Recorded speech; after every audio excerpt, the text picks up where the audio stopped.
What is going on, beautiful people? Today, we're going to be talking about why narcissists bury their feelings. Why don't they want to just feel and process things and get over it and get past it and work through things? If you're new here, my name is Lee Hammock. I'm a self aware narcissist, and welcome to another episode of the Narcissist Code.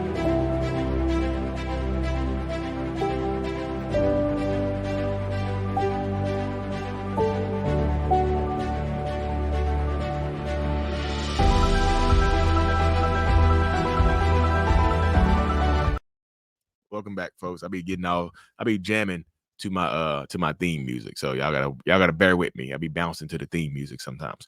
But yeah, y'all, narcissistic people love. I ain't gonna use the word love. Narcissistic people tend to bury their feelings. Why is that? Like, why don't they just want to process things and just allow themselves to feel and be vulnerable and things like that? Why don't they just want to have that type of emotional closeness and bond with their partner? Why? Just like don't at least stop beat on the bush, beat over the bush, beating under the bush, under the bush. Just tell us. You see what I'm saying? I'm confused about that phrase and whatnot. But yeah, there are a lot of narcissists out there, y'all. That just will. I feel like most narcissists will bury their feelings unless it serves them. Now we're gonna talk about the small portion of narcissists that don't bury their feelings. Some of them are vulnerable. The vulnerable narcissist exists, right? They tend to be more towards the borderline, and whatnot. But the vulnerable narcissist exists. Vulnerable narcissists will express themselves, will express their feelings, but it comes from a point of trying to manipulate you. That's the small caveat right there. They will be vulnerable when it serves them. When it serves me, I can be I can be the most vulnerable person alive when it serves me. If I'm going to get something from this, then yes, I'm going to keep doing this type of stuff because it serves me, right? This is what happens when you're dealing with a toxic, narcissistic person, with an abusive person, with a person that is normally disconnected from their emotions. All of a sudden, out of nowhere, they'll be vulnerable. Like they get caught clapping somebody's cheeks, right? Clapping And cheeks.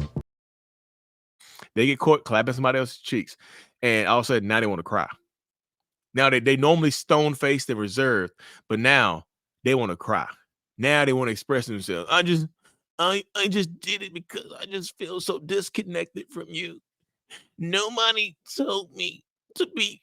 Nobody gave me a hug when I was little. For Christmas, I wanted an easy bake oven when I was 11 years old. All I wanted was an easy bake oven. You know what I got? I got some socks. I got some easy bake socks and some baking and some oven mitts.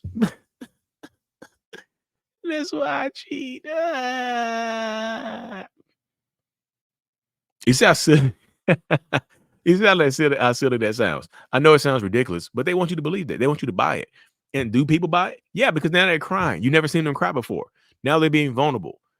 When they normally bury their feelings, now they're being vulnerable. The vulnerable narcissist is covert, of course, but are very rarely going to be vulnerable with you. So when they're vulnerable, it works. When they're showing you some feelings, it works. Why wouldn't it? You're so used to this person being shut off and not trying to talk to you, not trying to deal with you. It works, doesn't it? This type of stuff works. These type of behaviors work. This type of stuff works. Why wouldn't I do something that works for me? You know what I mean? Why would I keep going? If it works one time, why wouldn't I keep going to the well, so to speak? I'll keep going to the well if it's going to serve me in some way, shape, or form. And it does serve them. It serves, yeah, just be real. It does serve narcissistic people to keep doing these behaviors over and over again. It's one of those things that happens so many times. Like, if I do a toxic narcissistic behavior, if I'm out here cheating and doing whatever I want to do, and people are supporting me, then why would I change that behavior?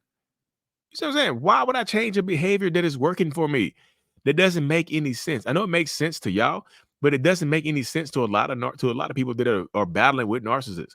Like, they're going to do things that work for them. They're going to do things that serve them. This is just how it works. And again, I'm not trying to be mean, but this is how it works for a lot of people in these situations, right? Like, narcissistic people, most of us that are not the vulnerable, like most of us that are not the vulnerable narcissists, we bury our feelings because okay, I know I kind of segue really fast. Part two, the non-vulnerable narcissist. For those of us that do bury our feelings. Why do we doing this? I was on a run today, y'all. I ran a good 2 miles today. Don't ask me my time. I'm ashamed of it. Now I was just jogging. I need to get out the house and clear my mind. So I intentionally took a 2 mile, 30-minute jog. It was 2 miles, 30 minutes. And I was walking. Yeah, I walked some. Yeah, I'm 245 pounds. Like, give me a break. Give me a break. I'm 30, I'm almost 40 years old. Leave me alone. But yes, this is what happens. Like narcissistic people, y'all, we struggle so much with ourselves. We struggle internally, mentally, emotionally. We struggle so much with ourselves that we have to keep like this battle that we fight within ourselves sucks. It hurts. It blows our minds that we have to keep doing the same thing over and over again. So most narcissists in these spaces, like that bury our feelings, we do it because it protects us. It's our protection mechanism. This is how we survive. This is our survival mechanism. Like, you know how people have how chameleons developed the ability, the mutation to be able to change their colors to protect themselves. That's what narcissists do with burying our feelings. It protects us. We grew up to think that vulnerability meant weakness, right? We've always been conditioned to think that vulnerability is weakness. Like if you're vulnerable, you must be weak in some way, shape, or form, right? This is what we've been conditioned to believe. This is what we could be. We not and how we got conditioned this way is because like something happened to us. Our caretakers, our parents or grandparents or whoever we were dealing with when we were younger, somehow we got violated and so our feelings got hurt and we shut down and we never opened back up. Like, because when we opened up as a child, we got hurt. So why would we keep opening it up as an adult? You see what I'm saying? Why would we keep opening it up as an adult if we keep getting hurt? If our caretakers, the people who are supposed to love us, the people who are supposed to care for us, the people who are supposed to do this type of stuff for us and protect us and heal us, like they hurt us. So how the hell? How are we supposed to trust you? We bury our feelings because if we were vulnerable to, we feel like we're vulnerable to you. You have an over edge on you. You have an upper edge, an upper hand on us. You can hurt us with our vulnerability because we know what we can. We know what we can do with your vulnerability. We can hurt you with it. So we assume that you can do the same thing to us. Why wouldn't you? You see what I'm saying? Like, why wouldn't you do the same thing to us that we've been doing to you? It just makes logical sense to me to go about things, go about doing things this way, right? Why wouldn't we do it this way? It serves us, it protects us, it helps shield us and defend us against a lot of different things. So we're going to keep doing the things that benefit us. We're going to keep doing the things that serve us. We're going to keep doing the things that have gotten us to this point of our lives. To survive, the things that have helped us to survive is not expressing ourselves in an emotional way. And that includes being happy sometimes, y'all. That doesn't always mean like being vulnerable and crying. It even includes being happy sometimes in front of you, being happy and being joyful, being content in the moment. That includes that sometimes. I know it sounds ridiculous, like, damn, like, that sounds horrible. Yeah, it can be horrible. It can be horrible to stifle your emotions. And guess what happens when you stifle your emotions? My therapist said this a long time ago, and it stuck with me for 7 years. She said, when you bury your emotions, they die. And she said, take with that. And she didn't even go into explanation about that. This is the end of a therapy session. She's like, just so you know, think about this. When you bury your emotions, they die. I was on the way out the door. She left me with a nugget. Yeah, I gotta drive like 50 minutes to my therapist's office. My therapist is in Greensboro, North Carolina. So I had to drive 50 minutes to go to therapy in Greensboro. And she dropped that nugget on me. I was like, wait, what? I'm driving home. I'm like, what the hell she mean by that? Think about it though.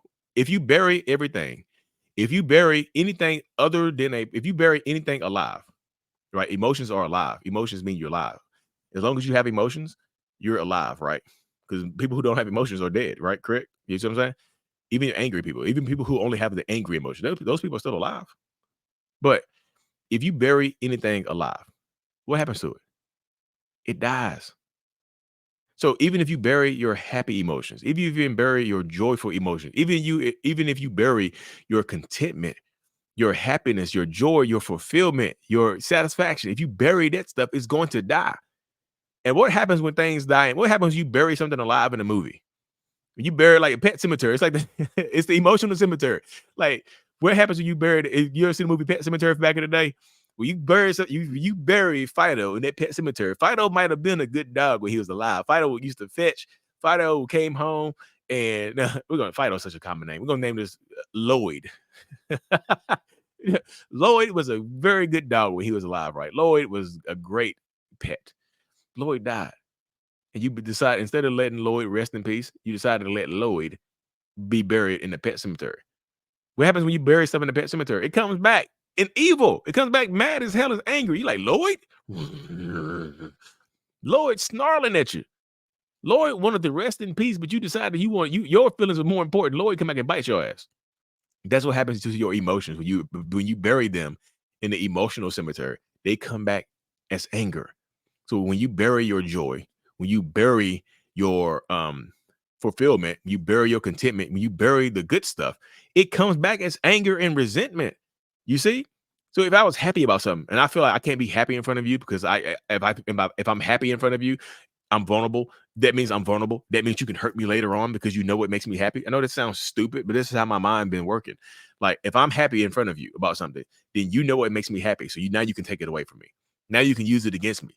So now I don't express that happiness in front of you. I'm stone faced. Like you give me an iPhone. What is it? I got an old iPhone. This is an iPhone 11. You give me an iPhone 11. I've been wanting this forever, right? So you give it to me. I'm like, yay. I'm like, in my mind, I'm like, hell yeah. I've been waiting on this phone forever. I'm like, thanks for the phone. You know, it's a cool phone. You know, I'm happy as hell. I got the phone that I wanted, but now I can't express it. I'm mad as hell that I can't express it. So guess what happens? Now I'm pissed the hell off. Now I'm angry as hell because I can't express myself. So now I'm happy. Now I'm acting like the phone doesn't mean anything. I'm tossing the phone around. I'm doing things like that. Now I'm pissed off. I'm bitter because I can't be happy. We bury our emotions to protect ourselves. And it's not a healthy way to live. So if you're a narcissist that watches my videos, and I have a few of them that watch my videos, and let me say this right here. If you are a narcissist watching my videos, good for you. But if you're a person who has a narcissistic partner or ex, that doesn't mean, oh, Lee said these videos to my ex. No, that doesn't mean that. You know what I mean? That doesn't mean that. That doesn't mean do that. But a lot of narcissists do watch my videos, and they just see. And if you're a narcissist watching this video, let it out. Stop stifling yourself. It's okay. Like it's okay to trust people. You trusted somebody in your childhood. Your partner, your wife, your husband isn't the person who hurt you. Let them off the hook. They didn't hurt you, unless they did. Let them off the hook. Give them a chance. If they hurt you down the road, hey, at least you tried. You gave it your best. Because if you don't try, if you don't give it your best, you're going to regret it anyway. You're going to be mad as hell that you didn't give it your best when they leave your ass. And you're going to be mad as hell. Either way, you're going to be pissed off. You see what I'm saying? Give it your best.